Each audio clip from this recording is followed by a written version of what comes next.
For those of you who live for hidden battlefield techniques and forgotten survival lore, this is one of those skills that links ancient warriors, frontier scouts, and early armies across continents. Before we get into it, make sure you're subscribed to Battlefield Survival, so you never miss deep historical breakdowns like this. Now, let's get straight to the method itself. How warriors relied on flint and steel long after other methods disappeared. Long before matches, and even after bow drills faded out in many cultures, soldiers depended on flint and steel because it worked in rain, worked in freezing wind, and worked when resources were scarce. Armies from Rome to early medieval Scandinavia to 18th century frontier militias relied on a small steel striker, a shard of flint, and a patch of char cloth to create a reliable spark. The method survived for centuries because it could be repaired, improvised, and carried into any campaign without fear of spoilage. How to produce fire using the old military flint and steel kit. Strike the steel against the flint at a downward angle, so the flint shaves tiny slivers of the steel and ignites them. Those sparks land on char cloth, which catches almost instantly if prepared correctly.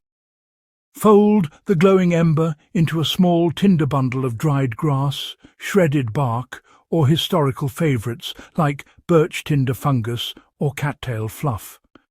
Blow steadily until the bundle ignites. Soldiers carried these materials in waterproof pouches, which meant they could set up camp quickly even after crossing rivers, marshes, or snowfields. So, let's talk about how ancient char cloth was prepared and why it still works today. Char cloth was originally made from linen scraps, cotton rags, or even old bandages once they were boiled clean. These were placed in a small tin or clay vessel with a pinhole and set near the fire until they turned black and fragile without fully burning. Armies used it because it was light, reusable, and far more reliable than raw plant tinder. Today, you can make it the same way using any 100% cotton fabric.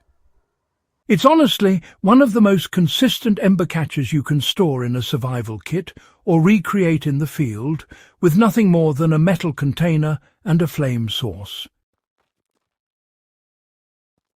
Now, how did soldiers improvise flint, steel and tinder under harsh conditions?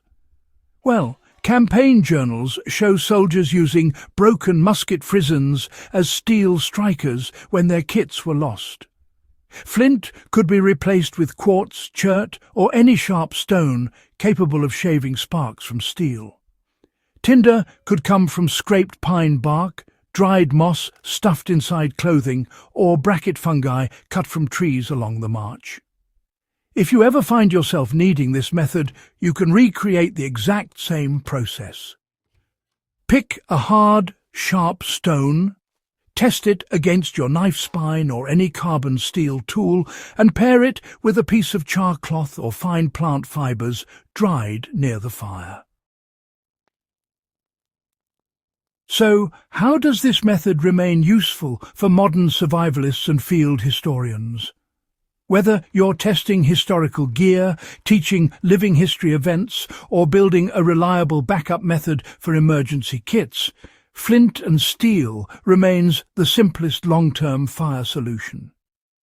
Nothing depends on fuel canisters, chemicals, or complex tools. You can carry a striker and char cloth for years without degradation. If you want a practical example, try starting a fire after soaking your pack. Your lighter may fail, but your flint and steel, kept in a sealed tin, will still work once your tinder is dry. Another example is long-term camp living. When you need to conserve matches, a flint and steel kit can carry you through weeks of repeated use with almost no resource cost. If this breakdown added something valuable to your survival knowledge, subscribe to Battlefield Survival and share this guide with someone who digs true historical skillcraft.